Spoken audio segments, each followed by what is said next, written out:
Hello, everybody. Wow, welcome back. Welcome back. Thank you for coming back, by the way. I can't believe it. I'm like a little frazzled because this podcast has just grown since my last video. I'm just in shock, especially to my Aunt Marjorie. Auntie, you know I love you. She's my chief marketing officer. She just passed the link around to all of New York. So thank you. Thank you. Thank you. Okay, so just jumping right into it. Actually, again, breaking news. This seems to be a theme on this podcast. I feel like we're breaking news all the time. Jimmy Kimmel Live will be back on Tuesday. Oh, happy Monday, by the way. It's September 22nd today.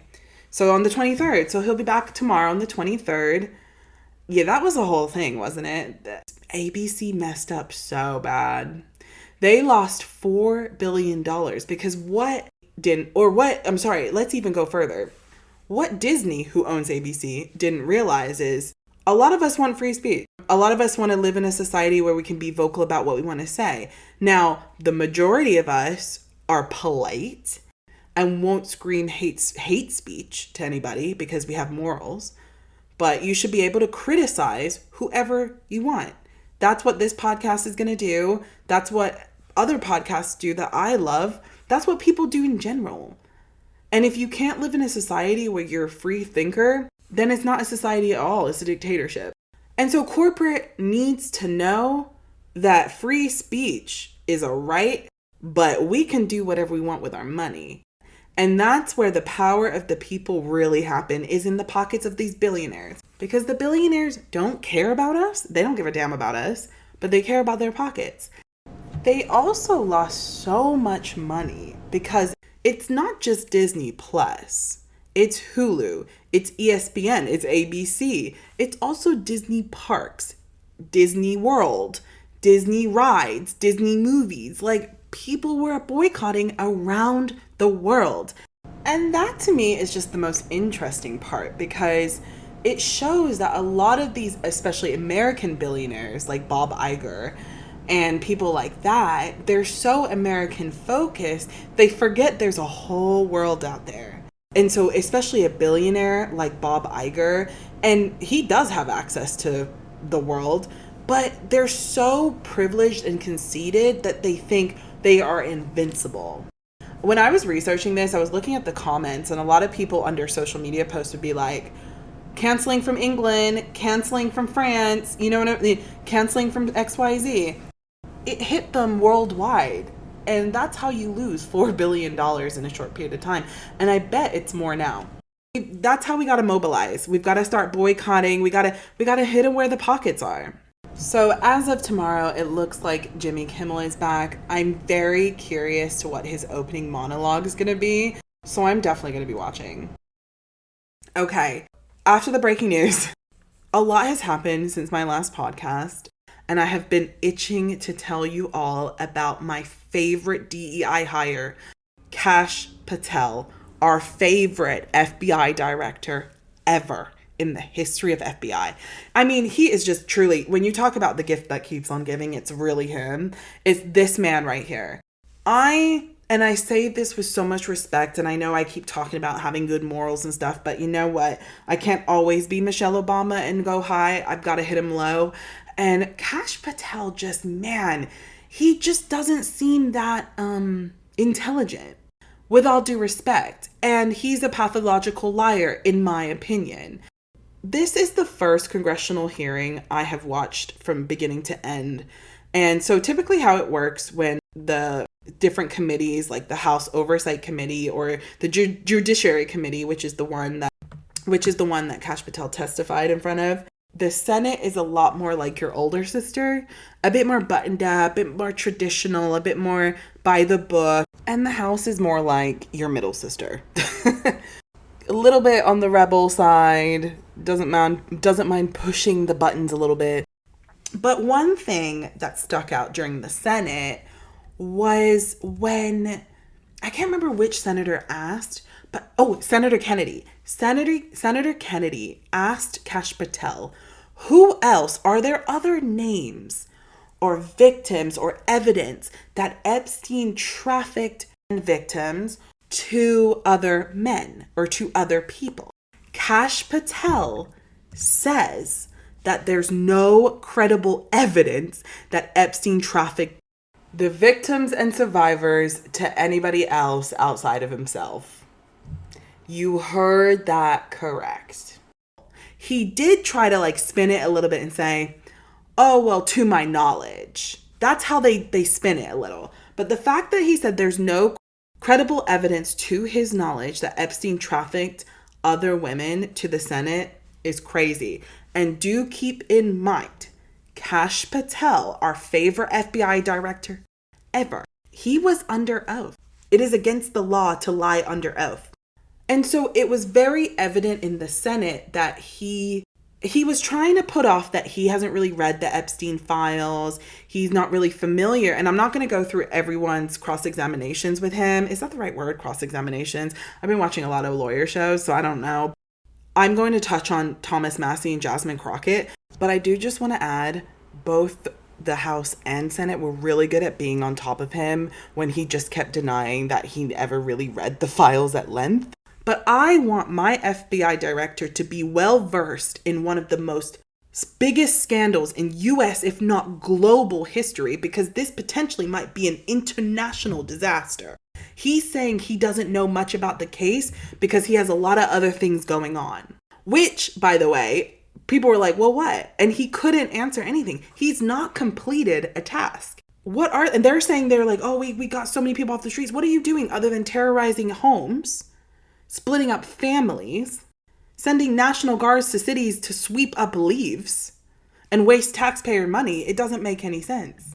The first person I want to talk about is Thomas Massie. You've heard him in previous. I'm not going to go into it. But he has been a huge champion for the Epstein victims and survivors. And he lets Kash Patel know you do have possession of the files and you do know who is in the files because I'm about to just drop some names and some occupations. And he did. And I want you to hear it for yourself. Director Patel, I watched some of your Senate hearing yesterday when Senator Kennedy asked you, you've seen most of the files, who, if anyone, did Epstein traffic these women to besides himself? You replied, according to the transcript, there is no credible information that he trafficked them to anyone else. You also said somewhere in the hearing and here today that the problem is that the case files are constrained by limited search warrants from 2006 to 2007 and that the non-prosecution agreement hamstrung future investigations. Those constraints only apply to the Southern District of Florida. They do not apply to Southern District of New York, the location of the 2019 sex trafficking indictment, which produced many things, including a series of FD 302 documents. According to victims who cooperated with the FBI in that investigation, these documents in FBI possession, your possession, detail at least 20 men, including Mr. Jess Staley, CEO of Barclays Bank, who Jeffrey Epstein trafficked victims to, victims including minors, such as Virginia Roberts Ufrey, may she rest in peace. That list also includes at least 19 other individuals, one Hollywood producer worth a few $100 million, one royal prince, one high-profile individual in the music industry, one very prominent banker, one high-profile government official, one high-profile former politician, one owner of a car company in Italy, one rock star, one magician, at least 6 billionaires, including a billionaire from Canada. We know these people exist in the FBI files, the files that you control. I don't know exactly who they are, but the FBI does. Have you launched any investigations into any of these people, and have you seen these 302 documents? Whew. When I tell you that last part, when he started dropping the occupations, I went to Google and I was like, who is a famous musician? Who could it be? Who's the CEO of, an Italian car company? Very, very interesting. Why would Thomas Massie and the victims lie? I don't know. I don't personally have suspicion that they would lie. But I do, however, with the evidence in front of me, think very low of the FBI and have very little doubt that they will tell us the truth. Did you notice Thomas Massie say that the victims have been cooperating with the FBI very civilly? So let's hear what our FBI director has to say about this. Sir, I have asked my FBI agents to review the entirety of the Epstein files and bring forth any credible information. And we're working with Congress not only to divulge that information and produce it to you, but any investigations that arise from any credible investigation will be brought. There have been no new materials brought to me launching a new indictment. So is the loophole here, or is it your assertion that these victims aren't credible, that the 302s maybe didn't produce credible statements that rise to a probable cause? It's not my assertion, sir. It's the assertion of two different United States attorneys' offices from three separate administrations who investigated those same materials in lifetime. Are the 302 documents in the FBI's possession? They reviewed all that, yes, sir. And so have you reviewed those 302 documents where the victims name the people who victimized them? If I personally know, but the FBI has. So that 302 document is very important. That 302 document has the list of names Epstein trafficked those young, innocent minors to. Am I taking crazy pills? Did this idiot just say that he hasn't reviewed it, but his team has? That's an interesting change of course. I thought there wasn't any credible information. You can't say, how can this man sit there and say there's no credible information when he just said he didn't review any of the information? You just lied under oath. I'm just flabbergasted that this man thought that he could. You know what? You know what I'm really thinking? Kash Patel thought that he was the smartest cookie in the room, didn't he? He thought he was the smartest cookie in the room and that he can spin any subject into favor him. Or, when people get pushed out, especially the MAGA men, those like wannabe macho men, and they're really super lame, and they get pushed up against the wall, and then they start like getting, oh, well, you're ugly. No, you're ugly. And they start like fighting like a toddler. That's Kash Patel.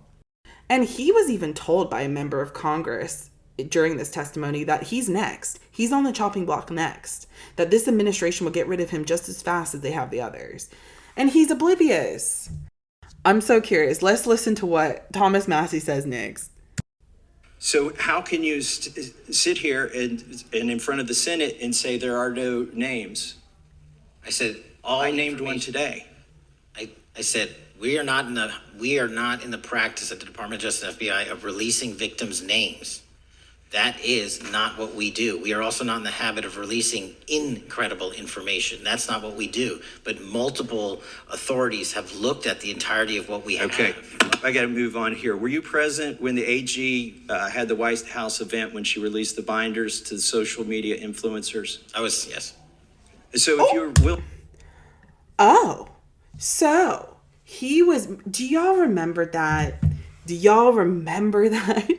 I'm going down memory lane thinking of these influencers. Do you remember when they said, we got the list, and they got all the little MAGA influencers to dress up in that Make America bull, and they were prancing around wearing Trump all over their bodies, and they were saying, we got the list.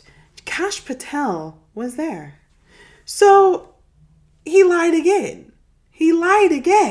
He said, there's no list, we reviewed it, they're not on the files, blah, blah, blah. But then the MAGA influencers were parading around and he was in that meeting. So he just confessed again. What is this administration doing? It's embarrassing. Thomas Massie continues and basically asks Kash Patel if he would be willing to meet with the victims. And he basically says, yes, a member of the FBI will always be there to meet with the victims. AKA not him and someone on his team.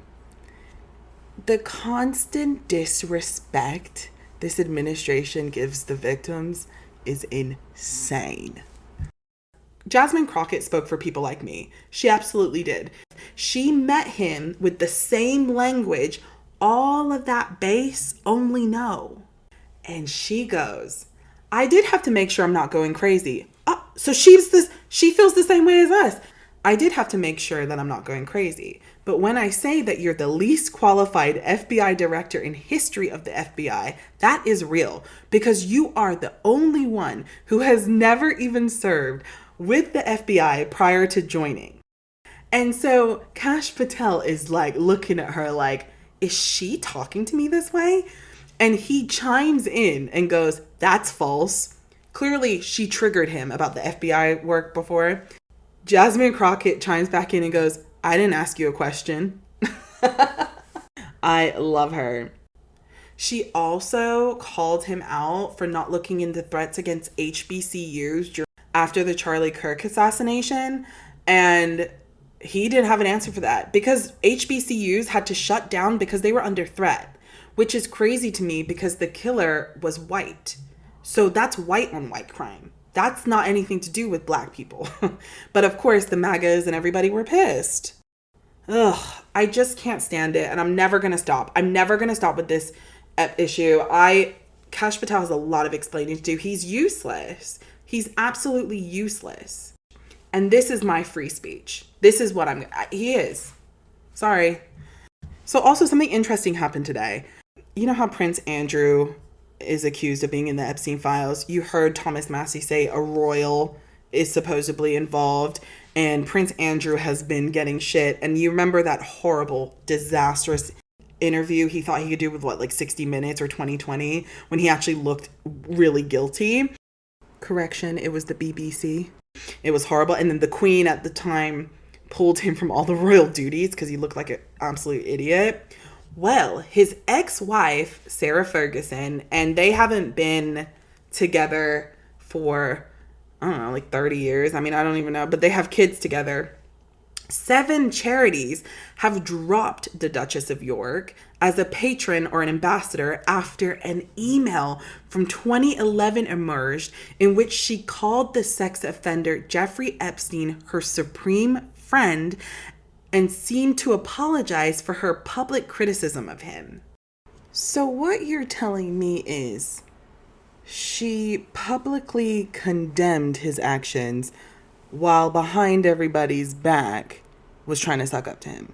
That's what it kind of sounds like. Am I misinterpreting this?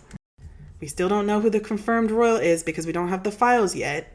But help me understand. Why would Prince Andrew's ex-wife say this? It's a bit weird of a connection. How would, if Prince Andrew, so Prince Andrew did come out and say he was friends with Jeffrey Epstein, but said he didn't really have any connection with him after staying in his house after the indictment, right? So I'm assuming Fergie, just so y'all know, the public would call her Fergie back in the Diana days. They were super close.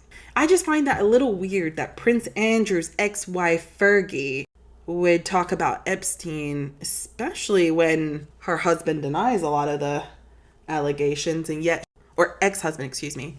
Very suspicious, huh? I wonder what happened there. So how it all went down is the Mail on Sunday and the Sun newspaper published a 21 email from the Duchess to Epstein, which appears to have been sent after she publicly claimed to have broken off contact with him. Not great. In the email, she appeared to have privately apologized for her public rejection of Epstein, saying, "You have always been a steadfast, generous, and supreme friend to me and my family." Oh, to me and my family. A supreme friend, huh?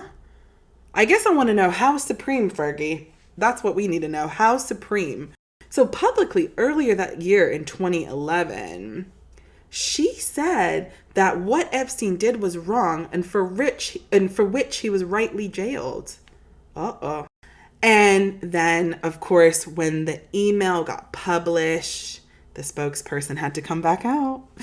So the spokesperson for this Duchess basically tried to say the email was sent because she was trying to counter a threat from him to sue her for defamation, and that she still really regretted any association with him. Wait, hold on. So she's saying Epstein was threatening her? I guess where I'm a little confused is if you were innocent and you were telling the truth about somebody's character, but then on the side, he was trying to threaten you and trying to sue you for defamation. If this is true, you need to go to the authorities if you were too scared to back then. I would understand if you were too scared to back then if this is true. Because if they're saying who Epstein was and the circles that he was in with all those rich and powerful people, then I would also be concerned as well. And to play devil's advocate, Sarah Ferguson was sort of ousted a little bit, right, of the royal family. But I think if this is true, since you're now coming out with this new allegation, Sarah Ferguson, you should go to the authorities, the FBI, the CIA, and tell them everything you know. Because maybe you know something, allegedly, for him to scare you into submission, scare you enough to apologize. And if this is the case, we need to get to the bottom of this. And I hope you feel empowered to speak your truth. That's all. Thank you all for listening. That was the Epstein update. And we'll be back tomorrow for another day of Who the Heck Knows. Bye.